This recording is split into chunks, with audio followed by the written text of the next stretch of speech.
Kindly recite Surah Fatiha for the grandfather of Meherban Ali, Sayyid Hussain Shah Shamsi Sabzwari Tabrizi. جب آپ صلی اللہ علیہ وآلہ وسلم نے مدینے کی طرف ہجرت کی تو آپ اللہ کے دین کو پورے عرب میں پھیلانے لگے، اور اللہ کے کرم سے دن بدن رسول اللہ صلی اللہ علیہ وآلہ وسلم کا اخلاق دیکھ کر لوگ مسلمان ہونے لگے۔ لیکن عرب میں کچھ علاقے ایسے تھے جہاں مسلمانوں پہ ظلم ابھی تک قائم تھا، اور ان علاقوں میں سے خیبر ایک ایسا قلعہ تھا جس پہ مشرک کفار فخر کیا کرتے تھے۔ بس اللہ کے رسول نے خیبر والوں کی اصلاح کے لیے مدینے والوں کو کہا کہ چلو مل کے خیبر والوں کی اصلاح کرتے ہیں۔ اس وقت لوگ یہ سمجھتے تھے کہ ہمیشہ رسول اللہ ہر جگہ علی کو بھیجتے ہیں، اگر ہمیں بھی موقع ملے تو ہم بھی اپنی بہادری دکھائیں، ہم بھی اپنی طاقت سے دنیا کو حیران کر دیں گے۔ تبھی اللہ کے رسول نے فرمایا کہ اللہ کی مرضی ہے کہ خیبر کی طرف علی کے بغیر جایا جائے۔ لوگ حیران ہونے لگے کہ خیبر کا اتنا بڑا قلعہ اور وہاں مرہب جو ہزاروں لوگوں سے لڑتا ہے، جس کی بہادری کے قصے پورے حجاز میں عام ہیں، وہاں علی کے بغیر کیسے جائیں؟ اللہ کے رسول نے فرمایا ہر وہ شخص جو اپنے آپ کو بہادر سمجھتا ہے وہ آئے اور یہ سوچ لے کہ کسی کو مال غنیمت نہیں ملے گا۔ بس اللہ کے رسول 1565 اصحاب کے ساتھ خیبر کی طرف روانہ ہوئے، جن میں 200 سوار اور باقی سب پیدل تھے۔ خیبر مدینے سے 171 کلومیٹر دور شمال میں واقع ہے۔ آپ تقریباً نصف راستہ طے کرنے کے بعد اس راستے سے آئے جو شام سے ہوتے ہوئے خیبر کی طرف آتا ہے۔ آپ جب خیبر کے قریب پہنچے تو کچھ منافقین نے آپ کے آنے کی خبر پہلے ہی خیبر پہنچا دی تھی۔ خیبر والے اپنے قلعے پہ کھڑے ہو کر زور زور سے ہنسنے لگے اور یہ کہنے لگے کہ اے محمد، یہ مٹھی پر لوگ آپ لے کے یہ قلعہ فتح کرنے آئے ہیں۔ سب زور زور سے ہنس رہے تھے اور یہ کہہ رہے تھے کہ کیا آپ مرہب کی تلوار سے نا واقف ہیں؟ کیا آپ حارث کی تلوار سے نا واقف ہیں؟ جاؤ، وگرنہ سب خام خام مارے جاؤ گے۔ اللہ کے رسول نے نظروں کو اٹھایا اور فرمانے لگے اے اپنی جھوٹی طاقت پہ غرور کرنے والے، سن لے، ہم یہ تیرا قلعہ 40 دن میں فتح کریں گے۔ بس وہاں وہ مشرک ہنستے رہے اور یہاں یہ مسلمان ڈرتے رہے کہ اتنے ہزار لوگوں سے جن کے پاس نیزے، تلوار، بھالے ہیں، اور ہمارے پاس تو سوائے ان تھوڑی تلواروں کے کچھ نہیں۔ لیکن پھر بھی رسول اللہ کی زبان پہ یقین رکھتے ہوئے وہ خیبر سے تھوڑا ہی دور خیام لگا کے رہنے لگے۔ خیبر والوں نے کہا کہ دیر کس بات کی، چلو ان مٹھی بھر لوگوں کو مار دیتے ہیں۔ مرہب نے کہا ٹھہرو، ان کا نبی کہتا ہے کہ 40 دن میں یہ ہمارا قلعہ فتح کرے گا، دیکھتے ہیں کہ 40 دن میں کیا ہوتا ہے۔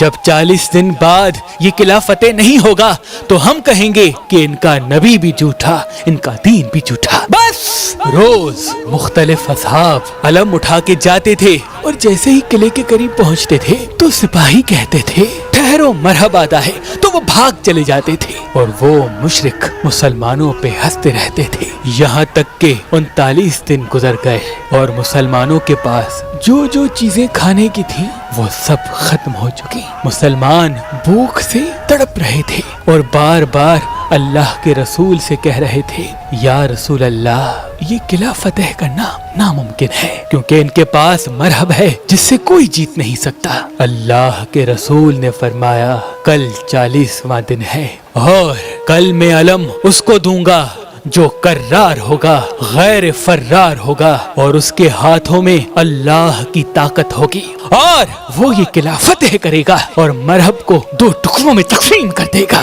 رات ہوئی، اللہ کے رسول مصلی عبادت پہ اللہ کا ذکر کر رہے تھے، اللہ سے مدد مانگ رہے تھے کہ اتنی دیر میں جبریل امین نازل ہوا اور فرمانے لگے کہ اے اللہ کے محبوب، اللہ کا حکم ہے کہ پکارو علی کو جس سے عجائبات ظاہر ہوتے ہیں، تم ان کو ہر مصیبت میں اپنا مددگار پاؤ گے، تمام دکھ اور پریشانیاں دور ہو جائیں گی۔